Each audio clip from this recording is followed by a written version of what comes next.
ప్రస్తుత రాజకీయాలపై మనతో మాట్లాడడానికి జేడీ లక్ష్మీనారాయణ గారు సార్తో మాట్లాడదాం, మరిన్ని విషయాలు తెలుసుకుందాం. సార్ నమస్తే సార్. ప్రస్తుతం చూసుకున్నట్లయితే ఎన్నికలు సమీపిస్తున్న వేళ చాలా ఉత్కంఠంగా అయితే నెలకొందని చెప్పొచ్చు మన ఆంధ్రప్రదేశ్లో. సార్ ఎలా చూడవచ్చు ఈ సమయంలోనే మరి ఒక సమ్మెలు ఎస్మా ప్రయోగించడం ఎట్లా చూడవచ్చు? ఎందుకైతే ఎప్పుడైతే మన మీద అన్యాయం జరుగుతుందని అనిపిస్తుందో, ఇది ఒక రోజులో జరిగింది కాదు. గత 4.5 సంవత్సరాలుగా అంగన్వాడీ వర్కర్స్ కానీ మిగతా వాళ్ళందరూ కూడా ప్రభుత్వాన్ని అడుగుతున్నారు. ఎందుకంటే సుప్రీంకోర్టే చెప్పింది, వీళ్ళందరూ కూడా ఫుడ్ సెక్యూరిటీ యాక్టు, తర్వాత రైట్ టు ఎడ్యుకేషన్ యాక్ట్లో వీళ్ళందరూ కూడా చట్టపరమైన విధులు వీళ్ళు నిర్వహిస్తున్నారు. వీళ్ళకి ఇచ్చే జీతాలు చూసుకుంటే చాలా తక్కువగా ఉన్నాయి, వీళ్ళ పని చూసుకుంటే చాలా ఎక్కువగా ఉంటుంది. దీనికి తోడు వీళ్ళ మీద నమ్మకం లేక 4 యాప్స్, తర్వాత వచ్చేసి బుక్స్, ఇవన్నీ కూడా పెట్టి వీళ్ళ సమయం ఎలా ప్రభుత్వం వేస్ట్ చేస్తుందని వాళ్ళు చెప్తున్నారు. వాళ్ళు అడుగుతున్నది ఏంటి? మినిమం మాకు జీతాలు పెంచండి, గ్రాట్యుటీ మాకు ఇవ్వండి, తర్వాత మినీ వర్కర్స్ ఎవరైతే ఉన్నారో వాళ్ళన్నింటినీ కూడా మేజర్ సెంటర్స్గా మీరు తయారు చేయండి, తర్వాత లీవ్ ఇవ్వండి, మెడికల్తో కూడిన లీవ్ ఇవ్వండి. ఇవన్నీ కూడా వాళ్ళు అడుగుతున్న డిమాండ్స్ ఏవైతే ఉన్నాయో అవన్నీ కూడా కరెక్ట్ అయిన డిమాండ్స్. సో వాటిని పరిష్కరించకుండా ప్రభుత్వం ఈ విధంగా ఎస్మా తీసుకురావడం ఇదంతా కూడా సరి అయిన విధానం కాదు. కాబట్టి ప్రభుత్వం వెంటనే మేల్కొనాలి.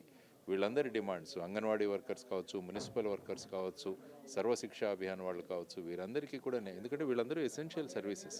వీళ్ళు గనక పని మానేస్తే ఆ చిన్న పిల్లలు, గర్భిణీ స్త్రీలు, తర్వాత మన చెత్త చూస్తున్నాం. ఇప్పుడు విజయవాడలో రోడ్లు చూసినా కూడా ఎక్కడి చెత్త అక్కడే పడింది. కాబట్టి ఇది ప్రజల ఆరోగ్యాన్ని కూడా దెబ్బతీస్తుంది. కాబట్టి వెంటనే ప్రభుత్వం స్పందించాలి. ఎందుకంటే పాదయాత్రలో వీరు తెలంగాణ ప్రభుత్వం ఎంత ఇస్తుందో దానికన్నా 1000 రూపాయలు నేను అదనంగా ఇస్తానని ప్రామిస్ ఇచ్చారు. నాయకులు ఎప్పుడూ కూడా ఇచ్చిన వాగ్దానాలను నెరవేరిస్తే వాళ్ళే నిజమైన నాయకులు అవుతారు. సో ఆ విధంగా చేయాలని ప్రభుత్వాన్ని మేము కోరుతున్నాం. సార్ ఎన్నికలు సమీపిస్తున్న వేళ జై భారత్ నేషనల్ పార్టీ ఇది ఒక చర్చనీయాంశం అయిపోయింది. ఈ ఎన్నికల్లో దిశానిర్దేశం చేస్తారంటూ డిబేట్స్ కూడా జరుగుతున్న వేళ సార్ దాని మీద మీ కామెంట్ ఏంటి? నిజంగానే ఆ విధంగానే అన్ని నియోజకవర్గాలు కూడా మరి పోటీ చేయనున్నారా ఏంటి? అసలు కార్యాచరణ ఏ విధంగా ఉంది? ఎన్నికల కోసం పుట్టింది కాదు జయ భారత్ నేషనల్ పార్టీ, ప్రజల జీవితాల్లో మార్పులు తీసుకురావడానికి పుట్టిన పార్టీ ఇది. అందువల్ల ఎలక్షన్స్ జరుగుతున్నాయి కాబట్టి ఎలక్షన్స్ ఉన్నాయి. కాబట్టి ఎలక్షన్లో ఇది ప్రజాస్వామ్య ప్రక్రియలో ఎలక్షన్లో భాగస్వామ్యం చేయడం అన్నది రాజకీయ పార్టీల యొక్క పాత్ర. ఆ పాత్రను కూడా జయ భారత్ నేషనల్ పార్టీ నిర్వహిస్తుంది. ఖచ్చితంగా మీరు అన్నట్టు మా క్యాండిడేట్లు కూడా చాలామంది వస్తున్నారు మా దగ్గరికి. వారి ఎలక్షన్లో అంటే ఆర్థిక బలం కూడా చాలా వరకే ఉండాలి కదా సార్, అది ఏ విధంగా నెక్కగలను? ఇప్పటికే అధికార పార్టీ అలాగే ప్రతిపక్ష పార్టీలు ముఖముడిగా మరి వస్తున్నాయి ఇక్కడ అధికార పార్టీని గద్దెదించడానికి. ఈ సమయంలో మీరు పార్టీ పెట్టడం, మీరు మరి ప్రజల్లోకి వెళ్ళడం, ఇవన్నీ కూడా చూస్తుంటే మరి ప్రజలు ఎంతవరకు విశ్వసించి మిమ్మల్ని ఎన్నుకునే అవకాశం ఉంటుంది? పర్వాలేదు, మోసం చేయాలంటే డబ్బులు కావాలి, బూటకప్ మాటలు చెప్పాలంటే డబ్బులు కావాలి. ప్రజలకు వాళ్ళ చైతన్యం గురించి చెప్పడానికి డబ్బులు అవసరం లేదు. కాబట్టి ప్రజల ఓటు యొక్క విలువ ఏంటో మేము చైతన్యం తీసుకురావడానికి పుట్టింది జై భారత్ పార్టీ. కాబట్టి మాకు డబ్బులు అవసరం లేదు. చైతన్యవంతమైన ఓటర్లు తయారు చేస్తే, చైతన్యవంతమైన ఓటర్ ఒక ఓటు వేసిన జై భారత్ పార్టీకి అది మా విజయమే అనుకుంటాం. సార్ ఇప్పటికే ఇన్ఛార్జీలు ఒక మార్పిడి వైసీపీలో చూసుకున్నట్లయితే చాలా గందరగోళ సిచ్యువేషన్ ఉంది. వివిధ పార్టీలోకి వెళ్తున్నారు, మీ పార్టీలోకి వస్తున్నట్లు కూడా మరి ఏమన్నా మరి సంప్రదింపులు ఏమన్నా ఉందా? మీరేమన్నా చేశారు? మేము ఎవరిని సంప్రదించాం. మా దగ్గరికి వచ్చేవాళ్ళంతా కూడా వాళ్ళే వాలంటరీగా వస్తున్నారు. చాలామంది మన యువతరం చాలామంది వస్తున్నారు. మేము మార్పు తీసుకొస్తాం, మేము జై భారత్ పార్టీ ఆశయాలను ముందుకు తీసుకుందాం, వాళ్ళందరికీ కూడా స్వాగతం చెప్పాను. ఎన్నికల కోసం పుట్టిన పార్టీ కాదు ఇది. ప్రజా జీవితాల్లో ఆమూలాగ్రమైన మార్పు తీసుకొచ్చి వాళ్ళ జీవితాలు మార్చొచ్చి వాళ్ళ ఓటింగ్ అధికారం ఎంత గొప్పదో అని తెలియజేయడానికి వచ్చింది. కాబట్టి ఈ ప్రక్రియలో మేము ఉంటాం. సార్ అధికారమే లక్ష్యంగా ఎక్కువ ఇన్ఛార్జీలు మార్పిడి అనేది జరుగుతుంది. ఇది రాజకీయం చూసుకున్నట్లయితే ఎట్లా చూస్తారు? మీ కామెంట్ ఏంటి? నిజంగానే ఒక ఇన్ఛార్జీలు మార్చిన వెంటనే అక్కడ ఆ స్థితిగతులన్నీ కూడా మారి ఓట్లు వేసే అవకాశం ఉంటుందనుకుంటున్నారా? అధికార పార్టీ ఏదైతే ఆలోచిస్తుందో ఇదన్నీ కూడా మీ పాయింట్ ఆఫ్లో చూసుకున్నట్లయితే ఎంతవరకు ఆమోదయోగ్యం అనుకోవచ్చు? అధికారం ఎన్నికల్లో ఏ విధంగా అడుగులు వేస్తుంది? మీ కామెంట్ ఏంటి? జై భారత్ నేషనల్ పార్టీ ఏం చెబుతోందంటే, అధికార పక్షానికి ఎలక్షన్లో క్యాంపెయిన్ చేసి అధికారం కూడా ఇవ్వకూడదంట. 5 సంవత్సరాలు మీకు అధికారం ఇచ్చింది ప్రజలు. మరి 5 సంవత్సరాల్లో మీరు చేసిన కార్యం ఏదైతే ఉందో అదే మీ క్యాంపెయినింగ్ అవ్వాలి. మళ్ళీ ఇన్ఛార్జీలను మార్చడం, మళ్ళీ మేనిఫెస్టోలు తయారు చేయడం, ఇవన్నీ ఎందుకు?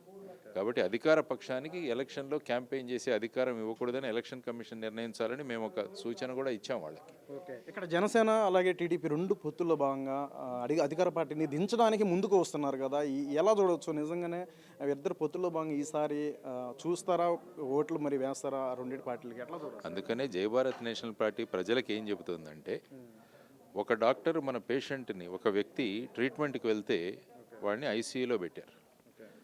5 సంవత్సరాల తర్వాత ఈ డాక్టర్ మారిపోయి కొత్తగా వచ్చిన డాక్టర్ ఐసీయూలో ఉన్న పేషెంట్ను వెంటిలేటర్ మీద తీసిపోయాడు.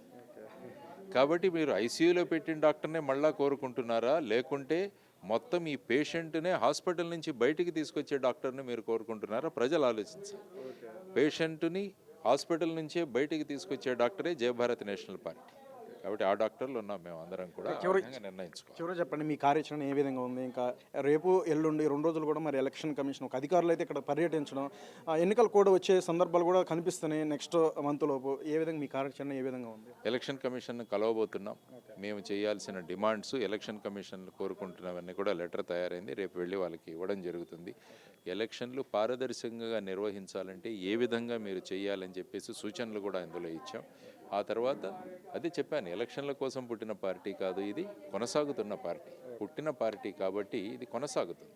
అందువల్ల ప్రజల్లో చైతన్యం తెచ్చే ప్రయత్నాలు చేస్తున్నాం. ముఖ్యంగా ప్రత్యేక హోదా గురించి ప్రజలలో చైతన్యం తీసుకురావడం ప్రథమంగా మేము ఒక టార్గెట్గా పెట్టుకున్నాం. అది పార్టీల రహితంగా అందరం కలిసి చేద్దాం. ఎందుకంటే ప్రత్యేక హోదా రాష్ట్రానికి వచ్చింటే ఈ విధమైన అప్పులు చేసే అవకాశం కూడా ఉండేది కాదు.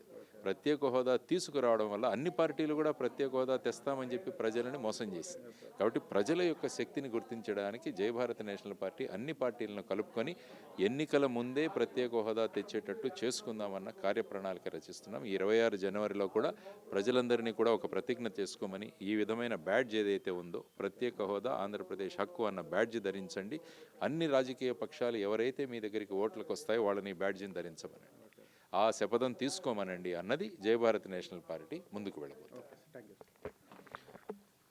రైట్, అది జేడి లక్ష్మీనారాయణ గారు చెప్తున్నారు. జై భారత్ నేషనల్ పార్టీ అనేది ఇది కేవలం ప్రజల కోసం పెట్టడమే జరిగింది. ఈ యొక్క ఏవైతే వచ్చిన పార్టీలు, అధికార పార్టీ ఇప్పుడు ఉన్నప్పుడు కూడా చాలా సంక్షేమ పథకాలన్నీ కూడా అమలు చేస్తాం అన్నప్పుడు కూడా చాలా వరకు చేయట్లేదని చెప్తున్నారు. ఇంకా గతంలో చూసుకున్నట్లయితే గతంలో పార్టీలో కూడా ఎటువంటి కార్యాచరణ, ఎటువంటి ప్రజలకు చేశారని కూడా ఇవన్నీ కూడా ప్రజలు ఆలోచించారు. కాబట్టి ఈసారి జై భారత్ నేషనల్ పార్టీ వైపే ప్రజలందరూ మొగ్గు చూపుతారు. సో ఆ విధంగా చైతన్యం అయ్యే విధంగా పార్టీ అడుగులు వేస్తుంది. ఇంకా చాలా మొత్తంలో కూడా పార్టీలోకి జాయిన్ అవుతున్నారని చెప్తున్నారు. ఏదేమైనా సరే ఎక్కువ మొత్తంలో కూడా మేము నిలబడతాం అని చెప్తున్నారు.